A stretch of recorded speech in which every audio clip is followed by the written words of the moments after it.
నమస్తే. ఆంధ్రప్రదేశ్‌లో మెడికల్ కళాశాలల ప్రైవేటీకరణ అనేది ఒక పెద్ద ఉద్యమంగా మారబోతోంది. ఈ కాజ్ తీసుకొని ప్రతిపక్ష నాయకుడు, మాజీ ముఖ్యమంత్రి జగన్మోహన్ రెడ్డి గారు పెద్ద ఎత్తున ఆందోళన చేపట్టబోతున్నారు. ఇప్పటివరకు ఆయన అనుసరించిన విధానం ఒకటి. అంటే అగ్రెసివ్ మోడ్‌లో వెళ్లారు. ఈరోజు ఆయన విక్టిమ్స్ తరఫున వచ్చి మాట్లాడబోతున్నారు. That too he has been advocating the cause of medical colleges. Government medical కాలేజీలు 17 పెట్టాలన్న ఆయన ప్రతిపాదనకు అనుగుణంగా ఒక 5 మెటీరియలైజ్ అయినాయి ఆయన పరిపాలన కాలంలో. మిగిలినవి మెటీరియలైజ్ కాకుండా వాటిని పీపీపీ మోడ్లో, పబ్లిక్ ప్రైవేట్ పార్టిసిపేషన్ మోడ్లో ప్రైవేటైజ్ చేద్దామనే ఒక ఆలోచనకి ప్రభుత్వం రావటం, దానికి తగ్గట్టు దాదాపు 700 సీట్లు మాకొద్దు నమస్కారం పెట్టి నేషనల్ మెడికల్ కమిషన్కి లెటర్ రాయటం, దరిమిలా ఉత్పన్నమైన పరిణామాలు అవన్నీ చూస్తుంటే పేద మధ్యతరగతి విస్మృత విసర్జిత సామాజిక వర్గాలకు అన్యాయం జరగబోతోంది అనేది స్పష్టంగా ఆవిష్కృతమవుతున్న విషయం. ఈ అంశం మీద ఆయన ఒక భారీ ఆందోళన చేపట్టబోతున్నారు. ప్రతి మెడికల్ కాలేజీ దగ్గర 1,00,000 మంది విద్యార్థులు, వారి తల్లిదండ్రులు. అచ్చంగా ఏంటంటే విక్టిమ్స్ కాజ్ ఇది. రేపొద్దున మెడికల్ కాలేజీలు ప్రైవేట్ పరం అయితే పేదవాడికి, మధ్యతరగతి వాడికి, అలాగే విస్మృత విసర్జిత సామాజిక వర్గాల వాళ్ళకి ఆ చదువు అందరిని ద్రాక్ష అవుతుంది.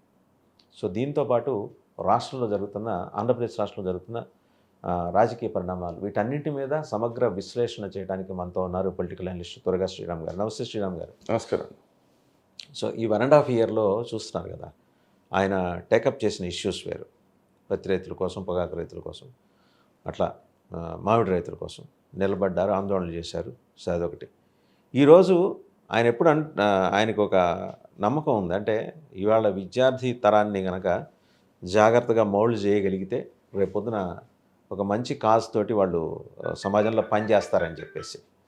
సో దానికోసం అని చెప్పేసి ఆయన ఆలోచన ప్రైవేట్ మెడికల్ కాలేజీలు వద్దు, గవర్నమెంట్ మెడికల్ కాలేజీలు చేద్దామని ఒక 17 ప్లాన్ చేశారు. ఒక 5 ఏలూరు, రాజమండ్రి, నంద్యాల, ఇంకొక 2 చేశారు, విజయనగరం కూడా.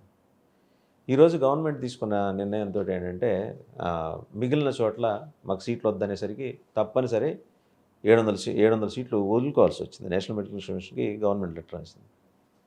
ఈరోజు ఆయన తీసుకున్న స్టాండ్ ఉంది, జగన్మోహన్ రెడ్డి తీసుకున్న స్టాండ్. ఎలాంటి పరిణామాలు ఆయన అనుకున్న లక్ష్యం దిశగా వెళ్తాయి అంటే ఆయన ఆపగలడు. ఎందుకంటే ఆయన్ని గవర్నమెంట్ కూడా వార్న్ చేసింది, మీ తాత కూడా ఏం చేయలేడు అన్నాడు సత్యకుమార్ గారు. సరే, వాళ్ళ తాత ఎలాగో ఏం చేయలేరు అనుకోండి, ఆయన లేరు కాబట్టి. అంటే అంత పర్సనల్గా ఎందుకు తీసుకుంటుంది గవర్నమెంట్? అది ఆయన నిలబడింది స్టూడెంట్స్ కాజ్ కోసం, ఏ కేసుల గురించి కాదు. ఎప్పుడైనా గవర్నమెంట్ అనేది పాజిటివ్ వేలో వెళ్ళాలి తప్ప నెగిటివ్ వేలో వెళ్తే ఉపయోగం లేదు. ఒక సమస్యని ప్రతిపక్షం మన ముందుకు తీసుకొచ్చినప్పుడు దాని మీద ఆలోచించాలి. దాని మీద కనీసం వాళ్ళు ఇప్పుడు 3 కూటమిగా ఉన్నాయి కాబట్టి వాళ్ళ కూటమిలో వాళ్ళు చర్చించుకోవాలి. ఏంటి దీన్ని ఇంత సీరియస్గా తీసుకుని జగన్మోహన్ రెడ్డి గారు ప్రతిపక్ష నాయకుడు ఆయన ఎందుకు ఇంత సీరియస్గా తీసుకున్నాడు, దీనికి ఎందుకు ఇంత రెస్పాన్స్ వస్తుంది? ఆయన తీసుకోవడం పెద్ద విషయం కాదు. సంవత్సరాల కాలంలో ఎన్నో తీసుకుని ఉంటారు. అంతకుముందు తెలుగుదేశం వాళ్ళు జగన్మోహన్ రెడ్డి గారి మీద బోళ్ళని తీసుకుంటారు. కానీ వేటికి ప్రజల నుంచి రెస్పాన్స్ వస్తుంది, ఇది చాలా ఇంపార్టెంట్. మరి మిగతా వాటితో పోలిస్తే దీనికి ఎందుకని ప్రజల నుంచి ఇంత రెస్పాన్స్ వస్తుంది, ఎందుకని మీడియాలో కూడా దీని మీద ఇంత రెస్పాన్స్ వస్తుంది? అది పాజిటివ్గా కానివ్వండి, నెగిటివ్గా కానివ్వండి, దీని మీద విస్తృతమైన చర్చ జరుగుతుంది. జాతీయ మీడియా మాట్లాడుతోంది. జాతీయ మీడియా కూడా దీని మీద మాట్లాడుతోంది. అంటే ఎందుకు మాట్లాడుతోంది? దీని మీద పాజిటివ్గా ఆలోచించి దాని మీద ఏదో ఒక నిర్ణయం తీసుకోవాలి తప్ప ప్రతిపక్ష నాయకుడు ఏదో విమర్శించాడు కాబట్టి మనం ఎదురు విమర్శిద్దామంటే వర్కౌట్ కాదు. ఇది ప్రతిపక్ష నాయకుడికి, ప్రభుత్వానికి సంబంధించిన విషయం కాదు. ఇది ప్రజలకు సంబంధించిన అంశం, పైగా పర్టికులర్గా స్టూడెంట్స్కి సంబంధించిన అంశం. స్టూడెంట్స్ విషయంలో ఏమాత్రం తేడాలు చేస్తే ప్రభుత్వాలు తలకిందులైపోయిన రోజులు ఉన్నాయి, కొత్త ప్రభుత్వాలు వచ్చిన రోజులు ఉన్నాయి. స్టూడెంట్సే గవర్నమెంట్ ఫామ్ చేసిన రోజు, స్టూడెంట్స్ లీడర్లే గవర్నమెంట్ ఫామ్ చేసిన లీడర్లు మన ప్రఫుల్ల కుమార్ మహంతాన్ని చూసాం, అస్సాం గణ పరిషత్. తర్వాత వాళ్ళ రాజకీయాలు అవన్నీ ఏమైనా అనేది, కానీ ఒక రాజకీయ నాయకుడే మన సినిమాల్లోనే చూస్తాం. రాజకీయ నాయకుడు ముఖ్యమంత్రి అవడం అనేది మన సినిమాలో చూస్తాం. కానీ అదే అస్సాం గణ పరిషత్ విషయంలో జరిగింది. విద్యార్థి నాయకుడు ఒక విద్యార్థి నాయకుడు అలా అవడం, ముఖ్యమంత్రి అవడం సినిమాల్లో కాకుండా బయట జరిగింది అదే. అంటే స్టూడెంట్స్ ఎంత ప్రముఖమైన పాత్ర వహిస్తారు రాజకీయాల్లో, వాళ్ళు సీరియస్గా కనుక రెస్పాండ్ అయితే అనేది అర్థం చేసుకోవాలి. ఇప్పుడు మనం ఒక నేపాల్ విషయం ఇప్పుడు గుర్తు చేసుకుంటే, నేపాల్లో అంతా యూతే. యూత్ ఎప్పుడైతే రోడ్డు మీదకి వచ్చారో ప్రధానమంత్రి కూడా హెలికాప్టర్లు వేసుకు పారిపోవాల్సిన పరిస్థితులు వచ్చినాయి. అందువల్ల యూత్ తోటి పెట్టుకోకూడదు ఎప్పుడు. వాళ్ళకి అనుకూలంగా వెళ్ళాలి, ఏ ప్రభుత్వం వెళ్ళినా సరే వాళ్ళకి అనుకూలంగా వెళ్ళాలి, లేదంటే వాళ్ళని బుజ్జగించే కార్యక్రమం చేయాలి తప్ప వాళ్ళకి ఎగనెస్ట్గా వెళ్తే ప్రతిపక్షాలు పుల్ అయిపోతాయి. ఎవరో తెలియని వాళ్ళు కూడా రాజకీయ నాయకులు అయిపోయి గద్దెనెక్కే పరిస్థితులు వస్తాయి. ఇవన్నీ రాకుండా ఉండాలంటే నేపాల్లో ఏదైతే జరిగిందో అది మొత్తం రాజకీయ నాయకులందరూ కూడా దాన్ని ఒక గుణపాఠంగా తీసుకోవాలి. తీసుకోకుండా కరెక్ట్ కాజ్ మీద మాట్లాడినప్పుడు నువ్వు రెస్పాండ్ అయి తీరాల్సిందే, నువ్వు సరిగ్గా రెస్పాండ్ అయి తీరాల్సిందే. రెస్పాండ్ అవ్వడం కూడా కదా, సరిగ్గా రెస్పాండ్ అయి తీరాల్సిందే. సరిగ్గా రెస్పాండ్ అవ్వకపోతే నీ మీద యూత్ రెస్పాండ్ అవుతారు. ఇది ఇప్పుడు ప్రభుత్వం గుర్తుపెట్టుకోవాలి. అలాంటి కాజ్ కాబట్టి యూత్కి సంబంధించిన విషయం, విద్యకి సంబంధించిన విషయం కాబట్టి ఈరోజు దాని మీద అంత రెస్పాన్స్ వస్తుంది. హెల్త్ మినిస్టర్ ఆయన ఆయన యొక్క స్టేట్మెంట్ ఇచ్చారు మీడియాతో మాట్లాడుతూ. అంటే జగన్మోహన్ రెడ్డి గారు వార్న్ చేశారు కదా, ఒకవేళ మీరు ఇది ఈ ప్రైవేటైజేషన్కి పోతే మేము వచ్చిన తర్వాత రద్దు చేస్తామని. నువ్వు కాదు నీ తాత కూడా రద్దు చేయలేరు. అది అంటే అక్కడ ఆయన కొంచెం హడావుడిగా స్టేట్మెంట్ ఇచ్చినట్టు కనిపిస్తుంది. అంటే గవర్నమెంట్ ప్రిపేర్డ్గా ఉన్నట్లేదు, ఇటువంటి ఏదో ఆందోళన వస్తుంది. ఎందుకంటే దాదాపు ప్రతి కాలేజీకి 1,00,000 మంది విద్యార్థులు, వాళ్ళ తల్లిదండ్రులు, యూత్ తోటి ఆయన ఒక యాక్షన్ ప్లాన్ చేసుకున్నారు చాలా శాంతియుతంగా. ఇందులో ఈ ప్రొటెస్ట్లో ఇంతవరకు చేసిన ధర్నాలు వేరు, నిరసనలు వేరు. ఇదేంటంటే కాపాడుకోవాలి గవర్నమెంట్ మెడికల్ కాలేజెస్ని, అదొక్కటే. ఇది దేశవ్యాప్తంగా ఇప్పుడు ఢిల్లీ చూస్తుంది, ఇటువైపు బీజేపీ కూడా చూస్తుంది ఏం జరుగుతుందని. మరి అదే బీజేపీ నుంచి ఉన్న మంత్రి మీ తాత కూడా ఏం చేయలేడంటే వాట్ డస్ ఇట్ మీన్ అండి? అంటే ఇప్పుడు ఇందులో minority partner Bharatiya Janata party అనేది దీంట్లో మైనారిటీ పార్ట్నర్, ఈ కూటమి ప్రభుత్వంలో మైనారిటీ పార్ట్నర్. ఆ మైనారిటీ పార్ట్నర్లో కూడా ఉన్న ఏకైక రిప్రజెంటేటివ్ సత్యకుమార్ యాదవ్ గారు. అంతకుమించి ఆయనకి సపోర్ట్ ఇచ్చేవాళ్ళు కూడా లేరు. పక్కన ఇంకో మంత్రి ఇంకోళ్ళు ఎవరో ఉంటే ఆయనకి ఏమైనా సపోర్ట్ ఇవ్వడానికి అవకాశం ఉంటుంది, కొంచెం మాట్లాడడానికైనా అవకాశం ఉంటుంది. అసలు మాట్లాడడానికి అవకాశం ఉందా లేదా మనకు తెలియదు. మామూలు న్యాచురల్గా సత్యకుమార్ అయితే ఇలా మాట్లాడే మనిషి కాదు. ఎందుకంటే జాతీయ స్థాయిలో దాన్ని సీరియస్ అంశంగా ఆయన పనిచేసిందే జాతీయ స్థాయిలో. ఆయన జాతీయ స్థాయిలో పనిచేశాడు, జాతీయ స్థాయిలో మొత్తం దేశం అంతా తిరిగాడు. ఇప్పుడున్న భారతీయ జనతా పార్టీ అక్కడ ఉన్న ప్రభుత్వం కూడా, కేంద్రంలో ఉన్న ప్రభుత్వం కూడా ఎక్కడెక్కడ ఇలాంటి మెడికల్ కాలేజ్ ఇవ్వాలి, ఇంకా మెడికల్ సీట్లు పెంచాలి అని చూస్తుంది. సో అట్లాంటి సందర్భంలో ఇక్కడ ఉన్న ప్రభుత్వం దాన్ని వద్దు, మాకు మెడికల్ సీట్లు వద్దు, మెడికల్ కాలేజీలు ప్రైవేట్గా అప్పచెప్పేస్తామన్న దాని మీద న్యాచురల్గా అయితే సత్యకుమార్ యాదవ్ రియాక్షన్ ఇలా ఉండే అవకాశం లేదు. సో ప్రభుత్వం కొంత ఆయన బలవంతంగా వినిపించాల్సి వచ్చిందంటారా? అంటే ప్రభుత్వంలో మెజారిటీ ఎవరైతే ఉన్నారో, మెజారిటీ పార్ట్నర్ ఎవరైతే ఉన్నారో ఆ వాయిస్ని తప్పనిసరిగా వినిపించాల్సి వస్తుందేమో అనుకుంటున్నాను నేనైతే. ఎందుకంటే నాకు మంచి మిత్రులు సత్యకుమార్ యాదవ్ గారు తెలుసు, నాకు ఆయన ఎలా రెస్పాండ్ అవుతారు ఏంటి తెలుసు కాబట్టి ఆయనకి అంశాల మీద స్పష్టమైన దృక్పథం ఉంటుంది. అందులో జాతీయ స్థాయిలో ప్రభుత్వం ఏ విధంగా వ్యవహరిస్తుందో ఆయనకు తెలుసు ఇలాంటి అంశాల మీద. సో దాని మీద వ్యతిరేకంగా పనిచేసే అవకాశం అయితే లేదు. కానీ కొన్ని సందర్భాల్లో మాట్లాడాల్సిన పరిస్థితులు ఉంటాయి కాబట్టి ఆయన మంత్రిగా ఉన్నారు కాబట్టి డిఫెండ్ చేసుకోవాలి కాబట్టి మాట్లాడుతున్నారు అనుకుంటున్నాను నేను. విద్యార్థుల తల్లిదండ్రులతోటి అలాగే యువతరంతో ఈరోజు జగన్మోహన్ రెడ్డి గారు చేపట్టబోతున్న ఆందోళన ఎలాంటి ఇంపాక్ట్ చూపించబోతుంది? ఖచ్చితంగా అసలు నేను ఇందాక అదే మీరు చేసినా నేను చేసినా కూడా దాని మీద ప్రజల నుంచి మంచి రెస్పాన్స్ వస్తుంది. అలాంటిది ఒక ప్రతిపక్ష నాయకుడు గతంలో ఆయన ముఖ్యమంత్రిగా పనిచేసి ఉన్న ఆయన ఈరోజు ప్రజల్లోకి వచ్చి నేను మీతో పాటు నేను ఉంటాను, మీ స్టూడెంట్స్తో పాటు నేను ఉంటాను, మీరు రండి, దీని మీద మనం ప్రభుత్వాన్ని ప్రశ్నిద్దాం అన్నప్పుడు ఖచ్చితంగా మంచి రెస్పాన్స్. ఎందుకంటే నష్టపోయేది ఎవరు? సామాన్యులు. ఇప్పుడు పీపీపీ అంటున్నారు. నేను ఒకటే అడుగుతా ఈ ప్రభుత్వాన్ని, పీపీపీ మోడ్లో మీరు కాలేజీలు తీసుకొచ్చారు, హాస్పిటల్స్ తీసుకొచ్చారు అనుకోండి, కాలేజీతో అటాచ్డ్ హాస్పిటల్ కూడా ఉంటుంది. హాస్పిటల్ తీసుకొచ్చారు అనుకోండి, మీరు ఏం చెప్తున్నారు? ఓపీ మాత్రం ఫ్రీ ఉంటుంది అంటున్నారు. ఓపీ ఫ్రీ ఉంటే ఏం ప్రయోజనం? మిగతా గవర్నమెంట్ కాలేజీలో ఉన్నట్లాగా ఇప్పుడు వైజాగ్ కేజీహెచ్ ఉంది, దాంట్లో ఆపరేషన్స్ ఫ్రీ, మీరు స్కానింగ్ వెళ్తే స్కానింగ్ ఫ్రీ, లేదంటే మీరు ఎక్స్రేకి వెళ్తే ఎక్స్రే ఫ్రీ, బ్లడ్ టెస్ట్కి వెళ్తే బ్లడ్ టెస్టులు ఫ్రీ, అన్నీ ఫ్రీ ఉంటాయి అక్కడ. మీరు ఆ పని పీపీపీ మోడ్లో చేయగలుగుతారా? ఈ హామీ ఇవ్వండి. ఈ హామీ ఇవ్వగలుగుతారా మీరు? పీపీపీ మోడ్లో ఎవరో ఒక ప్రైవేట్ వ్యక్తి వచ్చి పెట్టుబడి పెట్టాడంటే ఆయన ఏమి మఠం నడపట్లేదు కదా, చారిటీ కాదు కదా. పెట్టుబడి పెడుతున్నాడు మీకు. పెట్టుబడి పెడితే దాని మీద రిటర్న్ ఆశిస్తాడు కదా, ఆ రిటర్న్ ఎలా వస్తుంది చెప్పండి మీరు.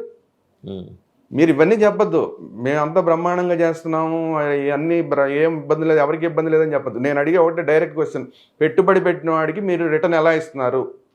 ఏ రిటర్న్ ఆశించి అతను వస్తున్నాడు? స్థలాలు ఇస్తారు కదా చుట్టుపక్కల, దాని దృష్టి. స్థలాలతో కాదు కదా, స్థలాలు ఒకటి కాదు కదా, కాలేజీ అంటే ఇప్పుడు 8,000 కోట్ల రూపాయలతోటి గడిచిపోయే వ్యవహారాన్ని 70,000 కోట్లకి తీసుకెళ్తానని ఒక ఆరోపణ వస్తుంది. 8,000 కోట్లు మనం పెట్టుకో, అది ప్రజాధనమేగా. ప్రజాధనమే, అది ప్రజాధనం. మాజీ ఐఏఎస్ ఆఫీసర్ విజయ్ కుమార్ గారు ఈ మధ్య మాట్లాడారు, యోగాకి పెట్టిన ఖర్చు అంతా, అలాగే మీరు చేస్తున్న ఈవెంట్లకు పెట్టిన ఖర్చు అంతా, దాంతో పోలిస్తే ఇప్పుడు ఈ గవర్నమెంట్ మెడికల్ కాలేజ్ మీరే కట్టి మెయింటైన్ చేస్తే అయ్యే ఖర్చు అంతా చూడండి. ఆ మాట అన్నారు ఆయన. ఇప్పుడు నేను డైరెక్ట్గా ఒకటి అడుగుతున్నా, మీరు 1,00,000 కోట్లు పెట్టి అమరావతి కడతానంటున్నారు, వెల్ అండ్ గుడ్, సూపర్, నేనేం కాదంటలా. 10 బిల్డింగులు కట్టలేని వాళ్ళు అమరావతిని ఎట్ట కట్టగలుగుతారు? 5-6 వేల కోట్లు పెట్టుబడి పెట్టి కట్టలేని వాళ్ళు అంత అమరావతిని 1,00,000 కోట్ల అమరావతిని మీరు ఎలా కంప్లీట్ చేయగలుగుతారు? ఇది చెప్పాలిగా. మీరు 1,00,000 కోట్ల అమరావతిని కడతాం, బ్రహ్మాండంగా చేసేస్తాం, ఈ టర్న్యూల్లోనే అసలు చాలా బాగా చేస్తూ ఉంటున్నారు, ఓకే శభాష్. మరి మీరు 6,000 కోట్లు 5,000 కోట్లు అయ్యేదాన్ని ఇది చేయలేదని చెప్తున్నారండి. మీరు 1,00,000 కోట్లు అయ్యేదాన్ని చేసేస్తామని చెప్తున్నారు, 5-6 వేల కోట్లు ఎట్లా చేస్తామండి దీన్ని? Hardly 8,000 crores. ఎట్లా చేస్తామండి? ఆయన అలా వదిలేసి వెళ్ళిపోయి ఎట్లా చేస్తామండి అంటున్నారు. ఎట్లా చేయడం ఏంటి? ప్రభుత్వం అంటే కంటిన్యూస్ ప్రాసెస్. ఆయన వదిలేసి వెళ్ళి 5 కంప్లీట్ చేశాడు ఆయన. అందుకే చెప్తున్నా, ప్రభుత్వం అనేది కంటిన్యూస్ ప్రాసెస్. పార్టీలు మారచ్చు కానీ ఇప్పుడు 17 కాలేజీలు ఆయన తీసుకొచ్చాడు, అందులో 5 కట్టగలిగాడు, కొన్ని తవ్వాడు, పునాదులు తవ్వాడు, కొన్ని పిల్లల స్థాయిలోనే, కొన్ని మీరు చెప్పినట్టు ఇంకా ఉత్సవాలు అన్నీ వేసి ఏవో పెట్టారు. అక్కడి నుంచి మీరు చేయండి. ప్రభుత్వం కంటిన్యూ చేయమని కదా మీకు ఇచ్చింది. అక్కడ గత ప్రభుత్వంలోనూ యాజిటీస్గా ఆపేసి మీరు మొత్తం అంతా కొత్తగా చేయండి, మంచిని కంటిన్యూ చేయొచ్చు, ఏముంది. ఎవడు చేద్దానండి? మీకు పునాదులు కలిసి వచ్చినాయి కదా, పునాదుల నుంచి చేయాల్సిన అవసరం లేదు కదా. కొన్ని ఏమో బిల్డింగ్లే లేపేశారు కదా, కొత్తగా బిల్డింగ్ కట్టాల్సిన అవసరం లేదు కదా. కొన్ని పునాదుల దాకా వేసారు, అక్కడి నుంచి కంటిన్యూ. సీట్లు వదులుకోవటాన్ని ఎలా చూస్తున్నారు సార్? పైగా మనమే రాయటం లెటర్ 700 సీట్లు, అసలు అన్యాయం అయిపోలా. ఇంకోటి ఏంటంటే అండి, మామూలుగా కేంద్ర ప్రభుత్వం నుంచి మెడికల్ సీట్లు తెచ్చుకోవడం చాలా కష్టం, చాలా ఫైట్ చేసి తెచ్చుకోవాలి, భగీరథ ప్రయత్నం అది. అలాంటిది ఆల్రెడీ వచ్చిన దాన్ని మనం వెనక్కి పంపించేయాల్సి వచ్చిందంటే ఎంత దౌర్భాగ్య విషయం. ఎంతమంది పిల్లలకు అన్యాయం జరిగింది.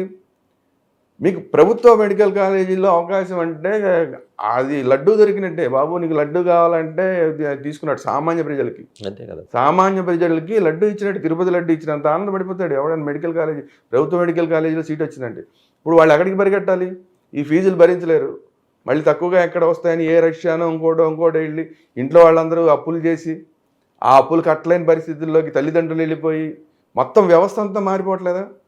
వాళ్ళ పిల్లల కుటుంబాలన్నీ ఛిద్రమైపోవట్లేదా? మనం చేసిన ఒక పనికి అవకాశం ఉండి ప్రభుత్వ మెడికల్ కాలేజీలు మనకి ఇచ్చారు, అవకాశం ఉంది, దీన్ని జస్ట్ 5-6 వేల కోట్లలో కంప్లీట్ చేయగలిగితే అంతమంది ఉపయోగపడుతుంది. అది దాన్ని కాదని అది కంప్లీట్ చేయమంటున్నారు, ప్రైవేట్కి ఇస్తా ఉన్నారు. ప్రైవేట్కి ఇస్తా అన్నా మీరు సీట్లు రేట్లు పెంచేస్తారు కదా. ప్రభుత్వ మెడికల్ కాలేజీలో మామూలు వచ్చే సీట్లు లాగా రావు కదా. మరి అది సామాన్య ప్రజలకు అందుబాటులోకి లేకుండా పోయినట్టే కదా. మీరు ఎవరి కోసం కడుతున్నారు? పీపీపీ వాళ్ళు ఎవరి కోసం కడుతున్నారు? సామాన్యుల కోసం కడుతున్నారా, డబ్బున్న వాళ్ళ కోసం కడుతున్నారా? డబ్బున్న వాళ్ళ కోసం చేసేటైతే ఇంకా అసలు అది కట్టినందువల్ల ఉపయోగం ఏంటి? ప్రభుత్వం అనేది సామాన్య ప్రజల కోసం పనిచేయాలి తప్ప డబ్బున్న వాళ్ళ కోసం పనిచేయడం కాదు కదా. వాళ్ళు ఎదురికి మామూలు ప్రైవేట్ కాలేజీలో చదువుకుంటారు, పీపీపీ మోడ్లోనే అక్కర్లేదు. మామూలు ప్రైవేట్ కాలేజీలు అంటే గవర్నమెంట్ ఇంకో పని చేయొచ్చు, కావాలంటే ప్రైవేట్ మెడికల్ కాలేజీలు ఏర్పాటు చేయాలనుకున్న వాళ్ళ కోసం విడిగా వాళ్ళకి ఎకరం 99 పైసలు చొప్పున ఇవ్వచ్చు, తప్పేం లేదు. అది ఇచ్చి వాటిని సపరేట్ కట్టుకుంటే డబ్బున్న వాళ్ళు అందులో చేస్తారు. మీరు ప్రభుత్వ కళాశాలల కోసం వచ్చిన అవకాశాన్ని దాంట్లో ప్రైవేటింగ్ చేర్చి దాంట్లో సామాన్యుడికి అవకాశం కూడా లేకుండా చేస్తే ఆ డబ్బున్న మెడికల్ కాలేజీల్లోనూ డబ్బున్న వాళ్ళు చేరతారు, ఇందులో కూడా డబ్బున్న వాళ్ళే వచ్చి చేరిపోతారు. అందులోనూ డబ్బున్నవాడే చేరి, ఇందులో డబ్బున్నవాడే చేరి, సామాన్యుడికి అవకాశం ఏది? అదే అది ఇప్పుడు కరెక్ట్గా ఆ కాజ్ పట్టుకుని now is fighting for the cause of oppressed sections. Right cause 100% right cause కదా.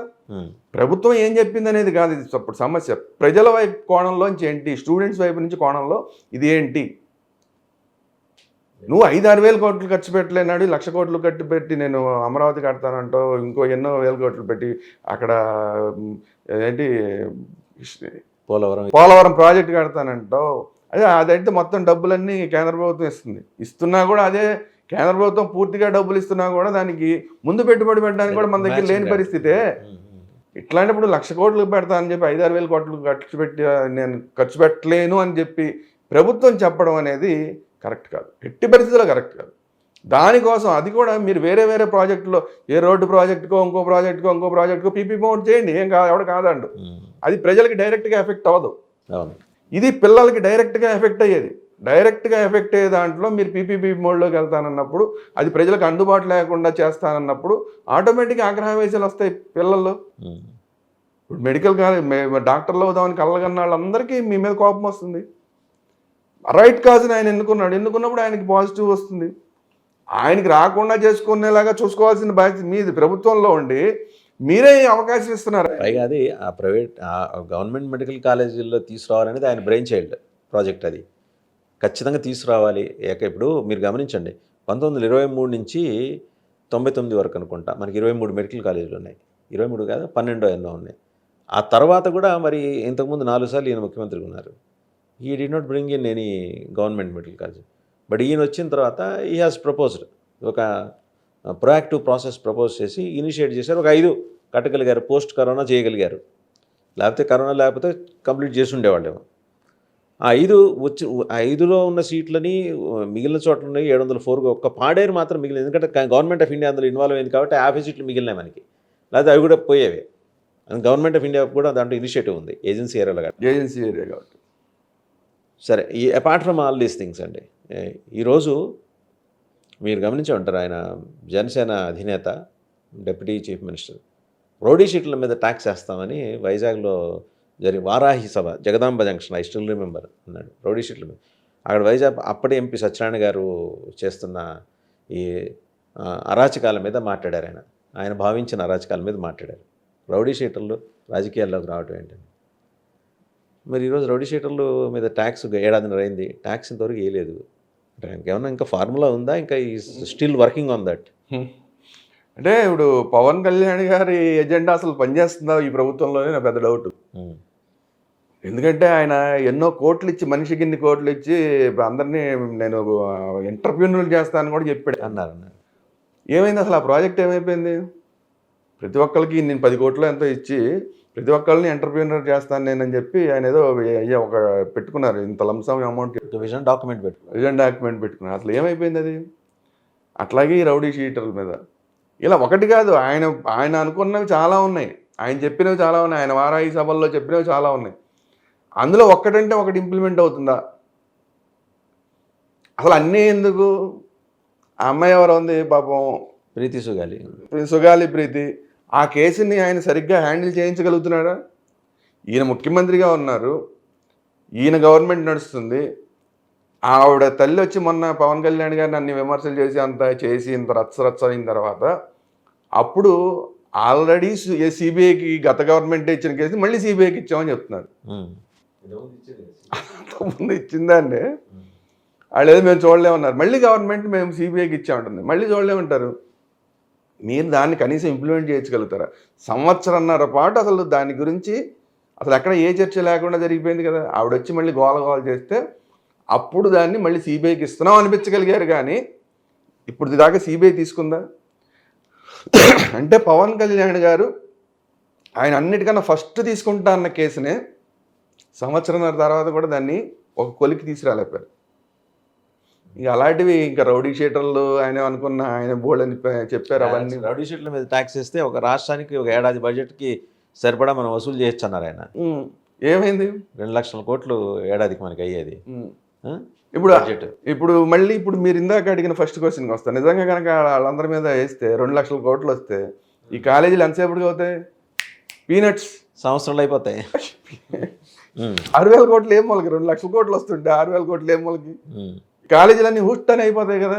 మన దగ్గర మనం సీట్లు వదిలేసుకోవాల్సిన పని లేదు, దీన్ని పీపీపీ మోడ్లో ఇవ్వాల్సిన పని లేదు. వన్స్ మనం సీట్లు సరెండర్ చేసిన తర్వాత అండి మళ్ళీ తపస్సు చేసిన రావండి. మళ్ళీ సరెండర్ చేసిన రావాలంటే మళ్ళీ ఎప్పటికీ అసలు రావు. సో అందుకే అంటున్నా, ఇప్పుడు అందుకే ఇందాకే నేను చెప్పా, మైనారిటీ పార్ట్నర్ భారతీయ జనతా పార్టీ విషయం ఇందాక మాట్లాడా. ఇప్పుడు second minority partner Pawan Kalyan garu, ఆయన అనుకున్న పని చేయగలుగుతున్నాడా? ఆయన జనసేన ఎజెండా అనేది ఇక్కడ అమలు అవుతుందా, అమలు చేయగలుగుతున్నాడు? ఇది ఒక పెద్ద క్వశ్చన్ మార్క్. అమలవుతోందని మీకు ఎక్కడైనా చూసాక ఏమైనా కనిపిస్తుందా? అందుకే చెప్తున్నా. ఇప్పుడు మీకు గుర్తుందా, బైజూస్ కుంభకోణం అన్నారు, విద్యాశాఖలో ఐబీ సిలబస్ తీసుకొచ్చినప్పుడు వాళ్ళతోటి ఒప్పందాలు జరిగినప్పుడు కుంభకోణం అన్నారు. మొత్తం కలిపి నాదెళ్ల మనోహర్ గారు ఇంత ఒక పెద్ద ఫైల్ తయారు చేసి ప్రెస్ మీట్ పెట్టి చాలా బీభత్సంగా చెప్పారు. సెంటీమీటర్ ప్రోగ్రెస్ లేదు అందులో. అదే అన్నిటికన్నా మనం చూస్తే సుగాలి ప్రీతిదే జరగకపోతే ఇంకేది జరగదు కదా. చిన్న ఇష్యూ అది, చాలా చిన్న ఇష్యూ. ఒక జస్ట్ సిబిఐకి ఇచ్చేసి వాళ్ళని ఇక్కడ ఒప్పించడం, అది కూడా కేంద్ర ప్రభుత్వం వీళ్ళకి అనుకూలంగా ఉంది. పవన్ కళ్యాణ్ గారికి అనుకూలంగా ఉంది, చంద్రబాబు నాయుడు గారికి అనుకూలంగా ఉంది, భారతీయ జనతా పార్టీ ఆల్రెడీ ఇక్కడ పార్ట్నర్గా ఉంది. వీళ్ళు ఇవ్వండి అంటే ఇమ్మీడియట్గా అక్కడ ఓకే అంటారు. అలాంటిదే అవ్వండి. ఇప్పుడు ఒక మైనారిటీ పార్ట్నర్గా ఉండి వాళ్ళ ఎజెండాలు వేరు, వీళ్ళ ఎజెండాలు వీళ్ళ. ఇప్పుడు నాకు పెద్ద డౌట్ ఏంటంటే, మైనారిటీ పార్ట్నర్గా ఉన్న సత్యకుమార్ యాదవ్ గారు ఏదో తప్పనిసరిగా మాట్లాడాల్సి వచ్చినట్లాగా మాట్లాడుతున్నారు. మొక్కుబడిగా నాకు అనిపిస్తున్నది. అది మొక్కుబడిగా మాట్లాడుతున్నారు అనిపిస్తుంది. పవన్ కళ్యాణ్ గారు అసలు ఆయన ఏదైతే ఎజెండా ఉందో ఆ ఎజెండా అమలు చేయగలుగుతున్నట్టు నాకైతే కనిపించట్లా. సరే, సత్యకుమార్ యాదవ్ గారిని పక్కన పెడితే భారతీయ జనతా పార్టీకి కొత్తగా మాధవ్ గారు అధ్యక్షుడయ్యాడు. అధ్యక్షుడు అవ్వగానే ఆయన హిందుత్వ ఎజెండా కొంచెం బయట పడింది. ఎందుకంటే గుంటూరులో జెన్నా టవర్ గురించి మాట్లాడారు, అలాగే విజయవాడలో లెర్నింగ్ సెంటర్ గురించి మాట్లాడారు. ఆ పేర్లు మార్చాలన్నారు, అక్కడైతే తీసేయాలన్నారు, గుంటూరు జెన్నా టవర్ తీసేయాలన్నారు. ఇవన్నీ అమలు చేయగలుగుతుందా భారతీయ జనతా పార్టీ ఆంధ్రప్రదేశ్ శాఖ ఈ ప్రభుత్వ హయాంలో? చేయించగలుగుతుందా? ఈ ప్రభుత్వం చేయించగలుగుతుందా అన్నారు, కానీ మాధవ్ గారు చేయించగలిగిన పరిస్థితి లేదు కదా. అంటే మైనారిటీ పార్ట్నర్గా ఉన్న, అందరికన్నా తక్కువ మైనారిటీ పార్ట్నర్గా ఉన్న భారతీయ జనతా పార్టీ తన ఎజెండాని అమలు చేయలేదు. తను ఏదైతే వాళ్ళకి ప్రయారిటీస్ ఉన్నాయో వాటిని ఈ ప్రభుత్వంలో అమలు చేయలేదు. జనసేన నాయకుడు ఆయన ప్రయారిటీస్ కానీ ఆయన ప్రజలకే నేను ఈ పని చేస్తాను అని చెప్పినవి ఏవైతే ఉన్నాయో వాటిని చేయలేకపోతున్నారు. ఇట్లాంటి సందర్భంలో ఈ కూటమి ప్రభుత్వం అయితే నడుస్తోంది, కానీ మెజారిటీ వాటా ఉన్న తెలుగుదేశం ఎజెండా మాత్రమే నడుస్తున్నట్టు కనబడుతుంది తప్ప మిగతా వాళ్ళ ఎజెండా ఎక్కడ అమలు అవుతున్నట్టు కనిపించట్లా. దీన్ని కూటమి ప్రభుత్వం అని ఎట్లా అంటాం? తెలుగుదేశం ప్రభుత్వం అంతే కదా, అలాగే కనిపిస్తోంది కదా. మరి ఇట్లాంటప్పుడు ఎంతవరకు సాగుతుంది ప్రయాణం? బలవంతపు కాపురం అనేది ఎక్కువ రోజులు చేయించలేం. ఇప్పుడు ఈ తీసుకున్న దీనివల్ల ప్రజల్లో కూడా వ్యతిరేకత పెరుగుతుంది. ఏదైతే ఈ పిల్లలకి సంబంధించిన కాలేజీలకు సంబంధించిన విషయాలు కానీ ఇలాంటివి. బీజేపీ తరఫున ఆరోగ్య మంత్రిగా ఉన్నారు కాబట్టి, ఆరోగ్య శాఖ మంత్రిగా ఉన్నారు కాబట్టి ఆయన మాట్లాడారు. జనసేన ఇంతవరకు మాట్లాడలేని పరిస్థితి. ఇంకెవరన్నా అసలు మాట్లాడదామన్నా కూడా మాట్లాడొద్దని చెప్పాల్సిన పరిస్థితి. స్థానికంగా ఉన్న జనసేన నాయకులు ఎక్కడన్నా ఏ సమస్యల మీద మాట్లాడదామన్నా కూడా మాట్లాడితే మీరు కూటమికి వ్యతిరేకంగా మాట్లాడుతున్నారు, మీరు మాట్లాడొద్దు అని చెప్పే పరిస్థితి. కొంతమంది మీద అయితే చర్యలు కూడా తీసుకోవాల్సిన పరిస్థితి. ప్రశ్నించే పార్టీ ప్రశ్నించే వాళ్ళ మీద చర్యలు తీసుకుంటారు. అంటే ఏ పరిస్థితి నుంచి ఏ పరిస్థితికి వచ్చింది? అసలు ప్రశ్నించడానికే పుట్టిన పార్టీ అది. ప్రశ్నించడానికి అవకాశం లేదు, ప్రశ్నిస్తే నీ మీద చర్యలు తీసుకుంటాం, నిన్ను పార్టీ నుంచి బహిష్కరిస్తాం, నీకు చోకాలు నోటీస్ ఇస్తామని చెప్పాల్సిన పరిస్థితి ఈ ప్రభుత్వంలో ఉందంటే ఇది జనసేన ప్రభుత్వం అని అనడానికి అవకాశమే లేదు, బీజేపీ ప్రభుత్వం అనడానికి అవకాశం లేదు. ఈ రెండు కాని ప్రభుత్వం ఏది? టీడీపీ ప్రభుత్వమే అనాల్సి వస్తుంది కదా. కూటమి ప్రభుత్వం అనడానికి అవకాశాలు ఎక్కడ కనిపించట్లేదు. మనం చూసినా కూడా, జరుగుతున్న వ్యవహారాలు చూస్తే కూడా ఇది కూటమి ప్రభుత్వం అనడానికి అవకాశం కనిపించట్లేదు. కనీసం 10లో 1 బీజేపీ చెప్పింది ఏదైనా చేసి, ఒక 10లో 2, 3 వీళ్ళు చెప్పింది జనసేన వాళ్ళ ఎజెండాలో ఏవైతే ఉన్నాయో వాటిని చేసి చూపిస్తే, మిగతా చేస్తే ఒక కూటమి ప్రభుత్వం నడుస్తుంది అనుకోవచ్చు. అందువల్ల ఇలా ప్రశ్నిస్తే సహించలేని వ్యవహారం ఎంతవరకు, దాన్ని మీరు ఎలా చూస్తున్నారు? ప్రశ్నిస్తే సహించలేని వ్యవహారాన్ని ఎలా చూస్తున్నారు మీరు? ప్రశ్నిస్తే సహించలేని వ్యవహారం అంటే కూటమిని నడిపించడానికి అంతకన్నా వేరే పరిస్థితి లేదు. వాళ్ళు ప్రశ్నించింది రైట్ క్వశ్చన్ అనుకోండి, దానికి ఆన్సర్ చెప్పాలి. ఆన్సర్ చెప్తే టీడీపీకి ఎగనెస్ట్ అవుతుంది, మాట్లాడడానికి లేదు. అందువల్ల ఏమైంది? ప్రశ్నించొద్దు అని చెప్పే పరిస్థితి. కూటమిని ఏదో రకంగా ముందుకు తీసుకెళ్ళటం కోసం తన సెల్ఫ్ ఐడెంటిటీని జనసేన కోల్పోతుంది, ఆత్మని కోల్పోతుంది. ప్రశ్నించడానికి వచ్చిన పార్టీ ఎవరిని ప్రశ్నించొద్దు అని తన క్యాడర్కే చెప్పాల్సిన పరిస్థితి వస్తుందంటే నువ్వు ప్రభుత్వం కోసం అని చెప్పి నీ పార్టీ ఐడెంటిటీనే కోల్పోతున్నావు. ఎట్లాగైతే టీడీపీ పార్టీ వెళ్ళి కాంగ్రెస్ పార్టీతో జత కలిసినప్పుడు ఎలా అందరూ రివర్స్ అయ్యారో ఎట్టి పరిస్థితుల్లో దీన్ని యాక్సెప్ట్ చేయమని చెప్పారు. ఎందుకు కాంగ్రెస్కి వ్యతిరేకంగా పుట్టిన పార్టీ ఎన్టీఆర్ ఆశయమే కాంగ్రెస్ వ్యతిరేకం, ఆయన ఆశయమే అది. అలాంటి పార్టీ ఎప్పుడైతే కాంగ్రెస్ కలిసిందో జనం యాక్సెప్ట్ చేయాల. అలాగే ప్రశ్నించడానికి పుట్టిన పార్టీ కేవలం ప్రభుత్వంతో కలిసి నడవడం కోసం, కొన్నాళ్ళు ప్రభుత్వంలో ఉండడం కోసం నీ సెల్ఫ్ ఐడెంటిటీని నువ్వే కోల్పోవడానికి నువ్వు సిద్ధపడితే నిన్ను యాక్సెప్ట్ చేయడానికి ప్రజలు సిద్ధపడరు. థ్యాంక్ యూ త్వరగా శ్రీరామ్ గారు, థ్యాంక్ యూ వెరీ మచ్. చూసాం కదా, స్పష్టమైన విభిన్నమైన అంశాల మీద త్వరగా శ్రీరామ్ గారు విశ్లేషణ ఇచ్చారు. ఒకటి, మెడికల్ కాలేజీల గురించి జగన్మోహన్ రెడ్డి గారు తలపెట్టిన ఉద్యమం ఎంత ఉధృతం కాబోతుందనే దాని మీద క్లారిటీ ఇచ్చారు. ఎందుకంటే ఆయన మానసపుత్రిక ప్రభుత్వ రంగంలో 17 మెడికల్ కాలేజీలు రావాలని 5 ఆయన రెడీ చేసి ఉంచారు ఆల్రెడీ. కరోనా కారణంగా మిగిలినవి స్టార్ట్ చేయడం డిలే అవ్వటం, మిగిలినవి సరే గవర్నమెంట్ కంటిన్యూస్ ప్రాసెస్ కాబట్టి వీళ్ళు టేకప్ చేయాలి, న్యాయంగా చేయదలుచుకోలేదు. సీట్లు కూడా వాపసు ఇచ్చేశారు. మళ్ళీ వాటిని వెనక్కి తెచ్చుకోవడం అనేది అసలు అసాధ్యమైన విషయం. ఇది కాక పీపీపీ మోడ్ అనేది విద్యార్థులు ఎలాంటి తీవ్రమైన అసంతృప్తిని రేకెత్తిస్తుందో స్పష్టంగా చెప్పారు. మిగిలిన రంగాలు వేరు, విద్యారంగం వేరు. విద్యారంగంలో ప్రైవేట్ పార్టిసిపేషన్ తీసుకొస్తే సామాన్యుల పరిస్థితి ఏంటనేది, ఆ సామాన్యుల కోసం జగన్మోహన్ రెడ్డి ఎలా నిలబడుతున్నారనేది సమగ్రంగా విశ్లేషించారు. And at the same time Janasena తను అనుకున్న స్థాయిలో తన ఎజెండాని ఏమన్నా ఈ ప్రభుత్వం ఇంప్లిమెంట్ చేయగలుగుతుంది అంటే ఆల్మోస్ట్ ఎ బిగ్ జీరో అన్నదే శ్రీరామ్ గారి విశ్లేషణ. Thank you very much sir.